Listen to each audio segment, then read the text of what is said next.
حضرت عمر فاروق گزر رہے تھے تو کسی باغ کے کونے میں کھڑے ہو کے کچھ بچے چھوٹے چھوٹے بچے وہ کھجوریں اکٹھی کر رہے تھے. تو حضرت عمر نے کہا کس کے باغ میں لگے ہوئے ہو؟ سب بچے دوڑ گئے. تو حضرت سنان بن سلمہ فرماتے میں ابھی چھوٹا تھا, میں کھڑا ہو گیا تو میں نے کہا حضور ہم نے توڑ کے نہیں کھجوریں کھائیں, گری ہوئی کھائی ہیں, اور آپ کو پتہ ہے جو رستے میں گر جائیں وہ اٹھانی ناجائز نہیں ہوتی, تو حضور یہ گری ہوئی کھجوریں کھائی ہیں. تو کہتے ہیں حضرت عمر فاروق بچے کی بات سن کے کہنے لگے رب تیرا بھلا کرے, تو نے صحیح بات کی طرف میری توجہ کرا دی ہے, اللہ تیرا بھلا کرے. اور پھر حضرت عمر رضی اللہ تعالیٰ عنہ اس چھوٹے سے بچے کے پاس کھڑے ہو گئے, حکمران وقت 22 لاکھ مربع میل کا حکمران بچے کے پاس کھڑے ہو گئے, چھوٹے بچے کے پاس. دکان پہ غریب آدمی چڑھ آئے نا تو دکاندار صاحب اللہ ماشاءاللہ ان کا مزاج خراب ہو جاتا ہے. وہ تیسری چیز کے نا وہ والی دکھاؤ دکان کے لینیاں سے لے تو جا, اور اگر تگڑا بندہ آ جائے تو کہتے ہیں جناب آپ کو اس طرح کرے نشاندہی کر دے, میں انشاءاللہ خرید کے لا کے پیش کر دوں گا. مزاج بدل جاتا ہے, غریبوں کے پاس, چھوٹوں کے پاس, عام آدمی کے پاس آپ جائیں. ہمارے حکمرانوں کا غریب آدمی سے گیپ بہت زیادہ ہے, پیروں کا غریب آدمی سے گیپ بہت زیادہ ہے, بڑے علماء کا عام آدمی سے گیپ زیادہ ہے, تاجروں کا عام آدمی سے گیپ زیادہ ہے, شیشے کے بڑے بڑے محلات میں سوسائٹیوں میں بسنے والوں کا غریبوں سے گیپ زیادہ ہے. دوستو ایک بادشاہ نے نا خواب دیکھ لیا تھا, اس نے خواب دیکھا کہ میرے سارے دانت ٹوٹ گئے. اس نے ایک تعبیر بتانے والے سے تعبیر پوچھی کہ یہ میرے سارے دانت ٹوٹ گئے, اس کی تعبیر کیا ہے؟ تو وہ تعبیر بتانے والا پریشان ہو کے کہنے لگا بادشاہ بات بڑی خوفناک ہے, جو خواب آپ کو آیا ہے تعبیر بڑی خطرناک ہے. تعبیر یہ ہے کہ آپ کے سارے رشتہ دار, بہن بھائی, بیوی بچے آپ کی زندگی میں فوت ہو جائیں گے. بادشاہ کو بڑا غصہ آیا, اس نے سزا دی. کہ کیسی خوفناک خبر سنا رہا ہے, سارے چلے جائیں گے تو میں نے جی کے کیا کرنا. کچھ دنوں کے بعد ایک اور تعبیر کرنے والوں کو بلایا اور اسے بلا کے کہا کہ میں نے یہ خواب دیکھا ہے کہ میرے سارے دانت ٹوٹ گئے ہیں, تو تعبیر کیا ہے؟ تو وہ کہنے لگا بادشاہ یہ تو بڑا اچھا خواب ہے. اس نے کہا کیا مطلب؟ کہنے لگا اس خواب کی تعبیر یہ ہے کہ آپ کے خاندان میں سے سب سے لمبی عمر اللہ آپ کو عطا فرمائے گا. بادشاہ نے اس بندے کو انعام دیا, تحائف دیے اور بار بار آنے کی دعوت دی. میرا خیال ہے تعبیر ایک ہی نہیں بتائی دونوں نے, لیکن بات اگرچہ بے سلیقہ ہو کلیم, پر بات کرنے کو سلیقہ چاہیے. ہم نہ اپنے بچوں کو اس طرح سمجھاتے ہیں کہ وہ بچے بجائے سمجھنے کے ناراض ہو جاتے ہیں. ہمارا سمجھانے کا انداز بعض اوقات الا ماشاءاللہ توہین آمیز ہوتا ہے. ہمارا بعض اوقات بعض لوگوں سے ملنا, بعض لوگوں کے ساتھ ربط رکھنا, اس میں خوبصورتی نہیں ہوتی. دانائی, تدبر, حکمت, معاملہ فہمی, یہ ایک بڑا ضروری کام ہے, ایک بڑا سمجھداری والا کام. نبی پاک صلی اللہ تعالی علیہ وسلم نے ہمیں حکمت سکھائی, دانائی سکھائی. پتہ ہے مسائل کب ہوتے ہیں؟ جب ہم انہیں ذہن پہ سوار کر لیتے, اور جب پریشانی کو ذہن پہ سوار نہ کیا جائے پھر پریشانی نہیں رہتی, پھر بندہ آسانی سے اس پریشانی سے گزر جاتا ہے. بڑے تدبر کے ساتھ روزمرہ کے معاملات کو ڈیل کریں. میرے پاس ایک دوست اپنے بچے کو لے کے آئے, کہ حضرت اس کو دم کر دیں, اور ساتھ انہوں نے کہنا شروع کیا باقی تو اس کے بہن بھائی بڑے اچھے تھے, یہ ضدی بھی بہت ہے اور اڑ بھی بڑی جلدی جاتا ہے, اور اس کے مزاج میں تلخی بھی بہت زیادہ ہے, اور اس کی طبیعت کے اندر سختی. 2-4 باتیں انہوں نے کی. تو میں نے کہا کہ آپ تو اس کے والد ہیں, اگر آپ یہ لب و لہجہ اس کے بارے میں بیان کریں گے یہ تو سارے خاندان سے کٹ جائے گا. آپ کو تو ایسا کرنا چاہیے تھا کہ اگر آپ اسے سمجھاتے بھی تو اس طرح سمجھاتے کہ اسے پتہ ہی نہ چلتا مجھے کوئی سمجھا رہا ہے. آپ اس کو ضدی کہہ رہے ہیں, اس کا تو ذہن بن جائے گا میں تو واقعی ضدی ہوں. طبیعت بن جائے گی، ذہن اس کا الجھ جائے گا۔ حکمت کے ساتھ اپنے مخالف کو بھی کبھی ڈیل کرے نا، آپ کی توجہ ہے میری بات پر؟ اپنے مخالف کو بھی کبھی ڈیل کرے نا، ہم نا بعض دشمنوں کو اتنی اہمیت دیتے ہیں کہ وہ تگڑے ہو جاتے ہیں۔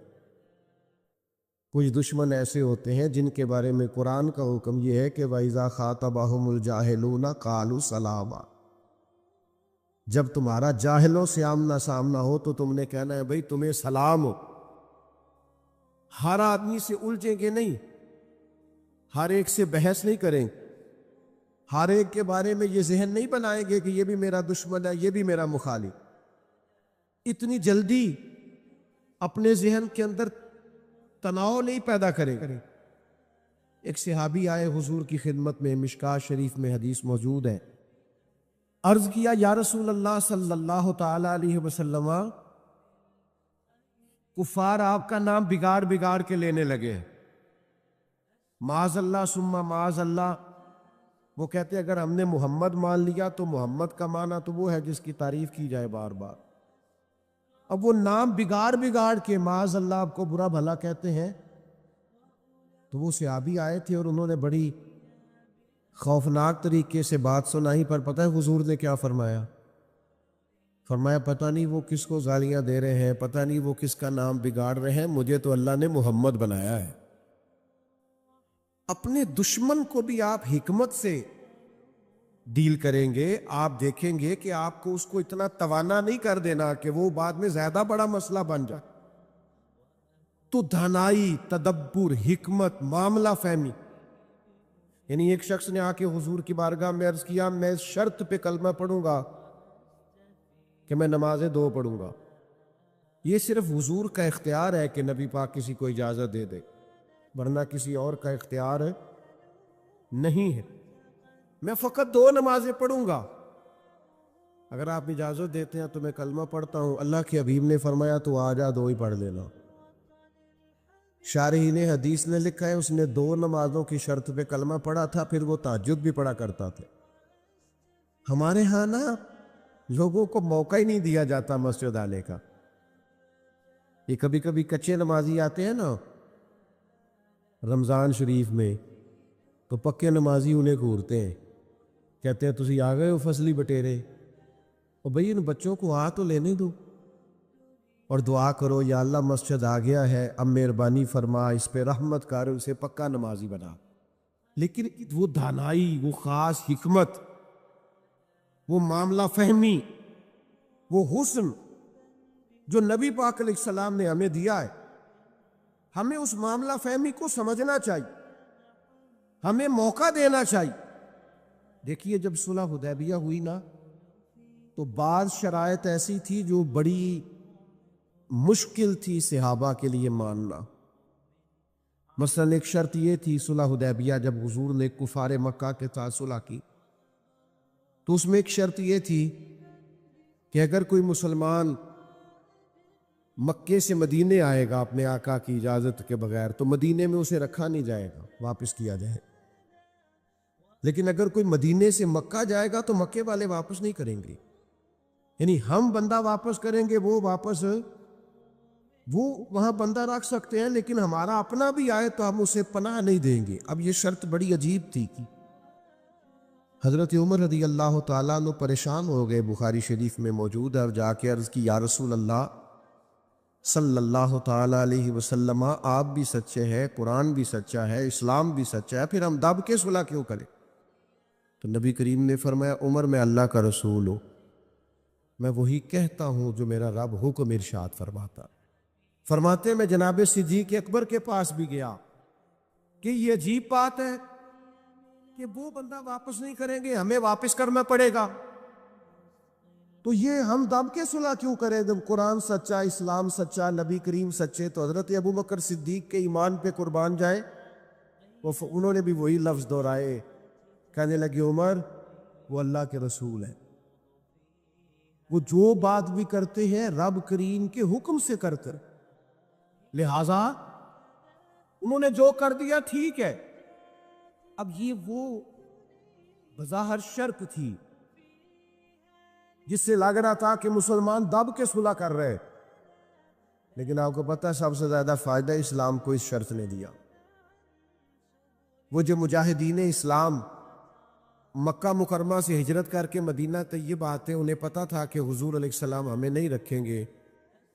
حضرت ابو البصیر رضی اللہ تعالیٰ عنہ اور اس طرح کے کچھ اور صحابہ، یہ جب مدینہ طیبہ آئے اور حضور نے واپس کیا تو انہوں نے ایک تیسرے مقام پہ ڈیرا لگایا.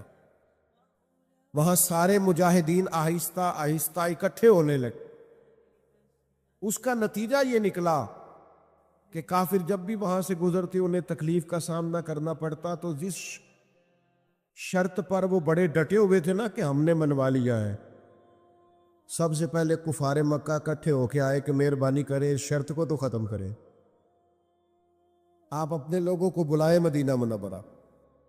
تو تدبر، دانائی، معاملہ فہمی. ہم نا آہستہ آہستہ بڑے جلد باز ہو رہے ہیں، طبیعتوں میں بے چینی، بے قراری. ایک بات نہ ہماری مانی جائے ہم پریشان ہو جاتے ہیں. ذرا برابر ہماری طبیعت کے مخالف کوئی شخص بات کر دے ہم ڈسٹرب ہو جاتے ہیں. ہمارا ماحول اس قدر زیادہ پیچیدہ ہو جاتا ہے ذہنی کہ جو بڑے بڑے باصلاحیت لوگ ہیں، بڑے بڑے باشعور لوگ، وہ بھی حکیم نہ ہونے کی وجہ سے، دانا نہ ہونے کی وجہ اپنی صلاحیتوں سے کوئی فائدہ نہیں اٹھا سکتے. میرے نوجوان دوستوں، میرے بزرگوں، اپنی زندگی میں کمال بردباری پیدا کریں، کمال حوصلہ پیدا کریں، طبیعت کے اندر ٹھہراؤ لائے. آپ محسوس کریں گے کہ بہت سارے بگڑے ہوئے کام سنورنے لگے. آپ کتنی بھی جلد بازی کر لیں، جب تک اللہ کا حکم نہیں ہونا کام درست. آپ ڈاکٹر کے پاس دوائی لینے جاتے ہیں، آپ کے مرض کی تشخیص ہونے کے بعد ڈاکٹر صاحب نسخہ لکھتے ہیں، کہتے ہیں یہ ایک پتہ گولیوں کا لے لو، ایک صبح کھانا، ایک دوپہر کھانا، ایک شام کھانا. اور یہ سیرپ لے جاؤ، ایک چمچ صبح استعمال کرنا، ایک شام کرنا. تو اگر کوئی شخص کہے مجھے جلدی یا ٹھیک ہونی تھی، میں نے ساری گولیاں اکٹھی کھانی ہے، وہ کہ مجھ سے انتظار نہیں ہوتا، میں نے سارا سیرپ اکٹھا ہی پینا ہے، ٹھیک ہوگا کہ زیادہ بیمار ہو جائے گا؟ وہ گولیاں، وہ دوائی ہے شفا کے لیے، لیکن اگر آپ اس دانائی کے طریقے کے مطابق استعمال نہیں نہ کریں گے جو استعمال کرنے کا طریقہ ہے، تو اس کا اثر غلط ہونے لگے گا. ہمارے مزاج کا جو الجھاؤ ہوتا ہے اور طبیعت کی جو جلد بازی ہوتی ہے، اور یہ جو بار بار جن لوگوں کو غصہ آتا ہے اور جو بار بار جبر میں آ جاتے، بار بار ٹھنڈے ہو جاتے، تانے شانے کبھی مل جائے تو سن لینے چاہیے، کیا حرج ہے؟ تانوں کا بھی تو مزہ ہے نا. یہ مزہ لیں، یہ سرور حاصل کریں. میں کالج میں پڑھتا تھا تو جو میرا دوست سب سے زیادہ مجھے تنگ کرتا تھا نا، مولوی کہہ سب سے زیادہ. پھر ایک دن اسی کا مجھے فون آیا کہ یار کدھرے مل تیرے نہ تصویر کھچانی ہے، انج بھی سجن واہ واہ تے انج بھی سجن واہ واہ. ایک دوست مجھے کہنے لگے میں نے میلاد کی جھنڈیاں اور لائٹیں لگائی ہیں تو مجھے 2 بندے بڑے تانے دیتے ہیں. میں کہ بس 2، یعنی حضور کے نام پہ تانا کھانا اور 2 سے ہی پریشان ہو گیا. یہ 200 بھی ہو تو اس کا مزہ لینا چاہیے. جے کر یار دے نام دا ملے میڑا، انہوں چولی پا لئیے پنجے سٹیے نا. تو جے کر یار دے نام دی ملے سولی، پھر چوٹا چوٹ لئیے پیشا ہٹیے نا.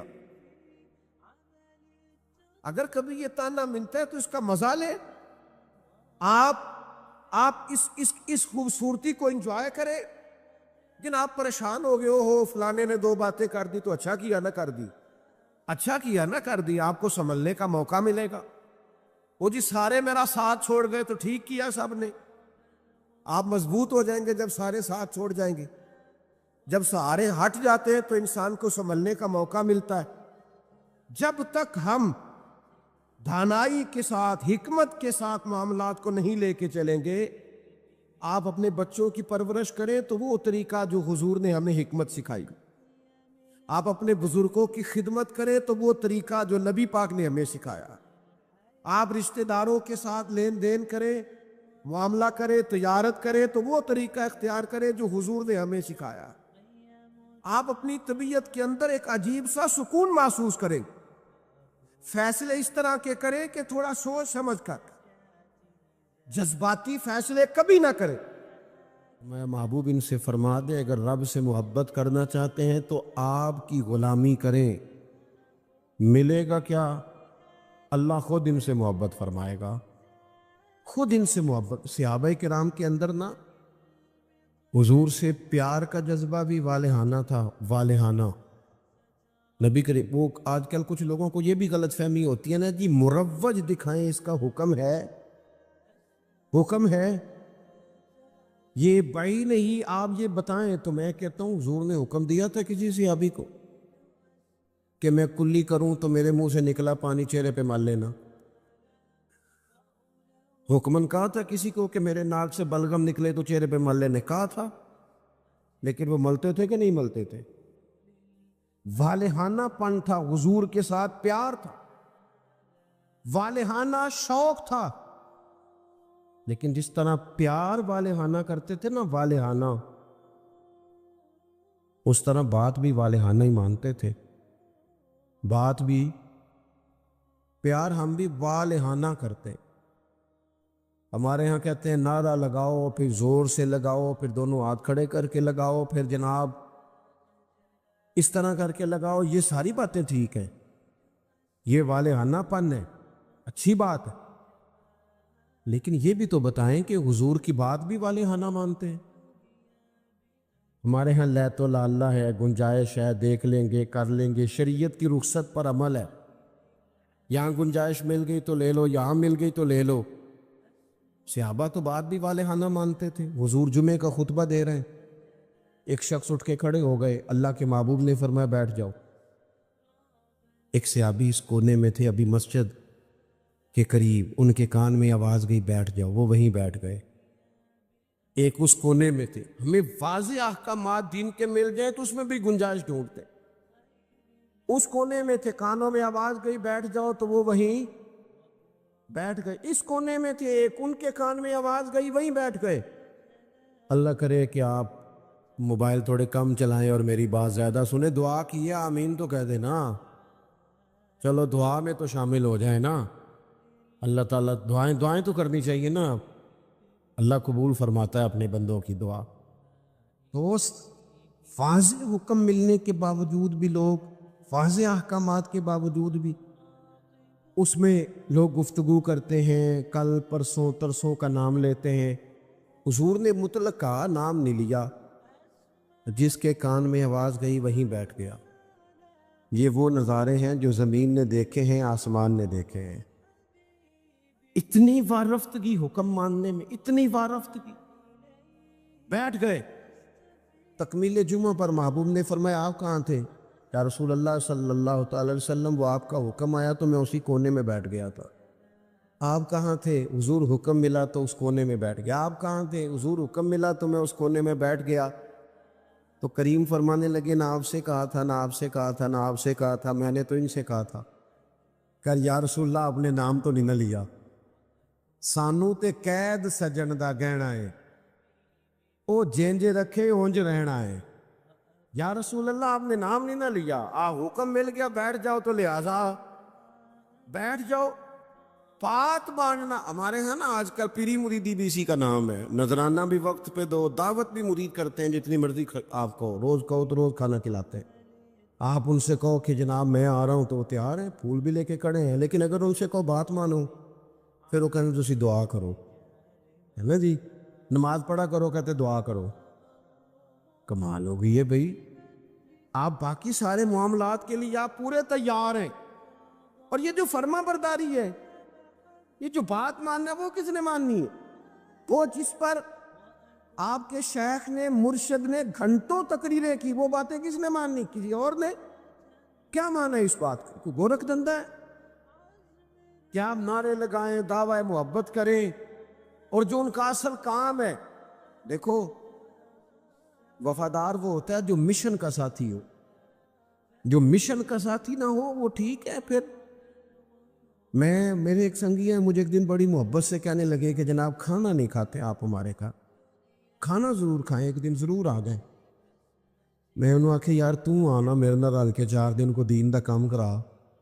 کہنے لگا نہیں وہ ٹھیک ہے کھانا. میں کہ کھانا تو یار ہر ہوٹل تو لب جاندہ ہے, وہ تو چلو اللہ توفیق دیتا ہے, کوئی زیادہ اچھا کھا لیتا ہے, کوئی تھوڑا سادہ کھا لیتا ہے. روٹی تو جس کو اللہ تعالیٰ نے سے دیا اسے روٹی مشن حسن ہے, ڈیوٹیاں ذمہ داریاں اصل ہیں.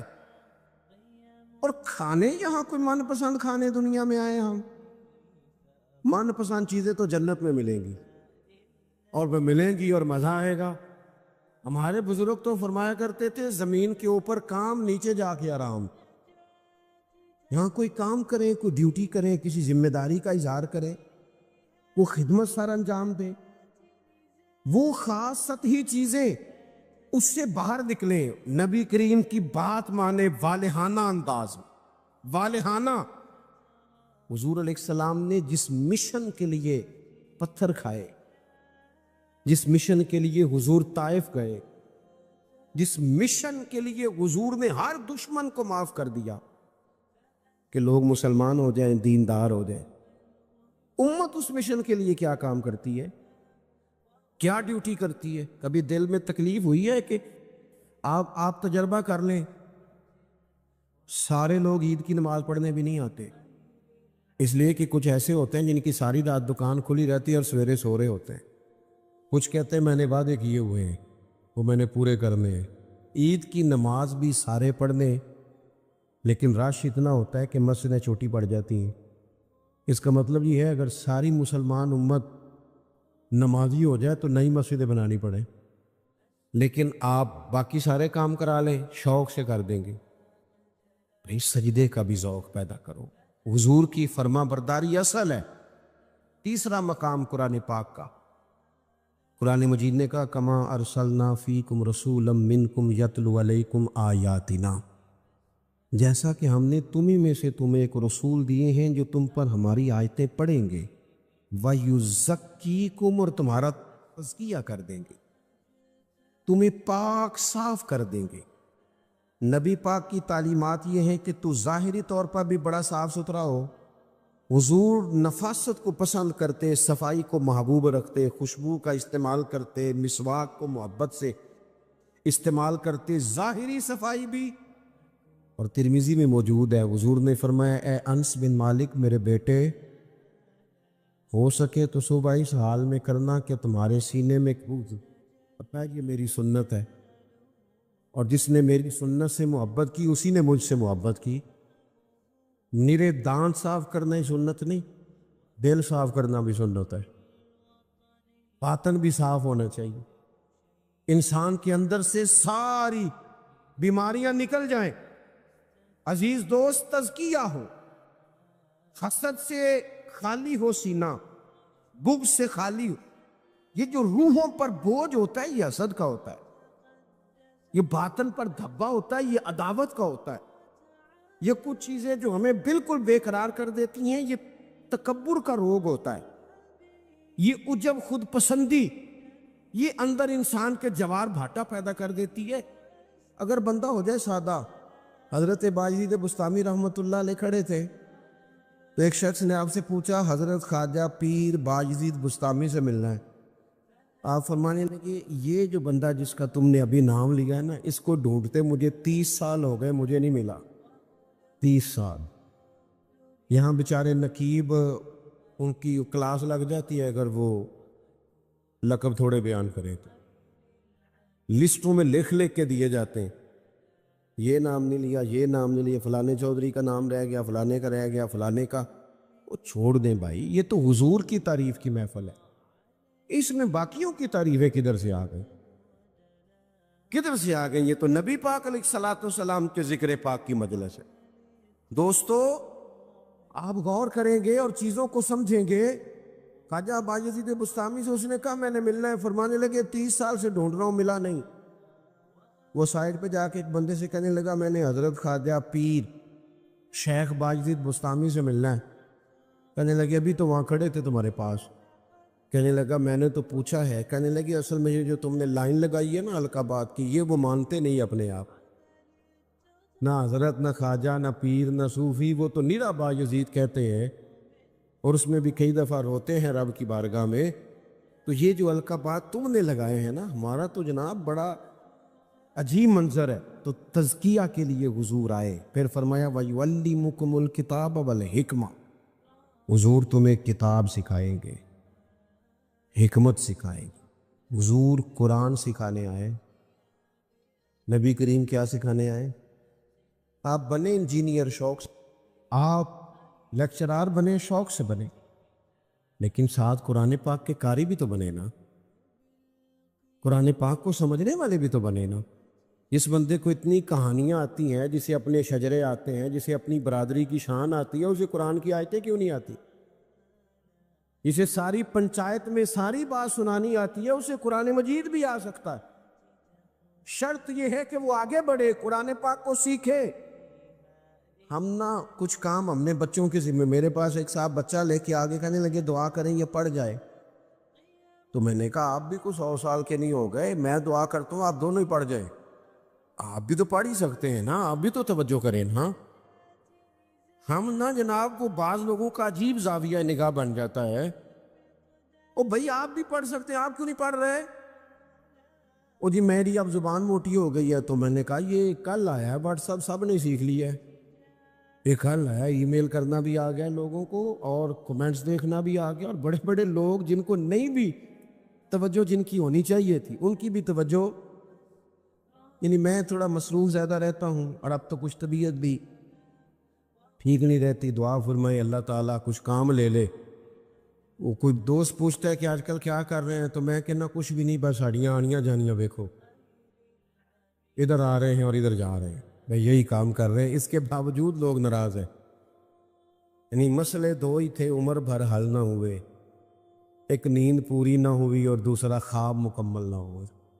سوچتے ہی رہتے ہیں کبھی 6 گھنٹے اکٹھے ملے تو سوئیں گے، لیکن کوئی کام خاص جس طرح کرنا چاہیے مرتب کر کے وہ ہم سے ہوتا نہیں. اللہ توفیق دے تو ہو جائے. لیکن میں ایک چیز محسوس کرتا ہوں شدت کے ساتھ، بڑی شدت کے ساتھ، کہ کچھ ایسی چیزوں کو لوگوں نے اوڑھ لیا ہے. مجھے زیادہ وقت نہیں ملتا، کئی دوست پوچھ لیتے ہیں، بلکہ شاید ہر ہفتے ہی کوئی پوچھ لیتا ہے آپ سٹیٹس کہاں پہ لگاتے ہیں. میں کہ یار میں نے لانا نہیں ہوتا. لیکن وہ بس ایک ذہن بن گیا نا. اور ایسے لوگ جن کے بارے میں امید تھی کہ یہ سٹیٹس والے نہیں، یہ تسبیح والے ہیں، یہ اللہ اللہ کریں گے، ان کے ہاتھوں میں بھی موبائل نظر آتا ہے. اور جو بھی چیز ہاتھ میں ہو وہ چلنے لگتی ہے. موبائل ہاتھ میں ہوگا تو چلے گا، اور اگر تسبیح ہوگی تو وہ بھی انشاءاللہ چلے گی. چلیں اس کی بھی ضرورت ہے، کہیں تو چلائیں، لیکن باقی تسبیح بھی تو لینا ہاتھ میں، کچھ وقت اسے بھی تو دینا. تو میرے عزیز قرآن مجید کو سیکھیں. اور پھر فرمایا والحکمہ، حضور تمہیں دانائی سکھانے آئے. نبی پاک نے ہمیں باشعور کیا ہے. بصیرت کا جو نور دروازہ رسول سے ملتا ہے وہ کہیں سے بھی نہیں ملتا. حضور کی باتیں حکیمانہ، نبی پاک کے ارشادات انسان کو تازہ کر دینے والے، ذہن کی بند گرہیں کھول دینے والے. حضور کے ایسے فرامین، نبی پاک علیہ السلام نا انا نہیں جگاتے لوگوں کی. ہم جب کسی شخص سے گفتگو کرتے ہیں تو وہ رد عمل کے طور پر سخت ہو جاتا ہے، چونکہ ہم انا جگا دیتے ہیں. حضور انا نہیں جگاتے، نبی پاک ضمیر جگاتے. حضور اس طرح کی بات کرتے تھے کہ سامنے والے کو تعلیم مل جاتی، ایجوکیٹ ہو جاتا، اس کی نفسیات قبول کر لیتی کہ یہ بات ٹھیک ہے، نفسیات قبول کر لیتی. ایک نوجوان نے آ کے کہا معاذ اللہ ثم معاذ اللہ، یا رسول اللہ مجھے زنا کی اجازت دے. صحابہ کہتے ہیں ہمیں بڑی تکلیف ہوئی اس کی بات کی، لیکن حضور نہ تعلیم دیتے ہیں. نبی کریم نے بٹھا لیا اور بٹھا کے فرمایا ایک بات بتا. یا رسول اللہ حکم کرے. فرمایا تو پسند کرتا ہے کہ تیری بیٹی سے زنا کرے؟ اس کی آنکھیں کھل گئیں. یہ کیسے ہو سکتا ہے؟ فرمایا تیری بہن سے، ماں سے، خالہ سے، پھپھو سے، جو رشتے قریبی ہیں حضور نے گنوائے، تو اس کی آنکھیں لال ہو گئی غصے سے. کہ رسول اللہ میں نام بھی نہیں لینے دیتا. اب حضور نے اس کے ذہن پر دستک دی. معاشرے میں جب آپ کسی چیز کو خریدنے نکلتے ہیں تو آپ پھر دکان بھی تو ڈھونڈتے ہیں نا کہاں سے لینی ہے. تو جس چیز کو آپ خریدنے جائیں گے یقیناً اس کی مارکیٹ بھی تو ہونی چاہیے نا, کہیں سے ملے گی وہ. تو نبی پاک صلی اللہ تعالی علیہ وسلم اس ذہنی سطح پر لائے اپنی حکمت کے ساتھ. حضور فرمانے لگے تو نہیں اجازت دیتا اور ہونا بھی نہیں چاہیے ایسا, لیکن جس سے تو بدکاری کی اجازت مانگ رہا ہے وہ بھی تو کسی کی بیٹی ہوگی نا.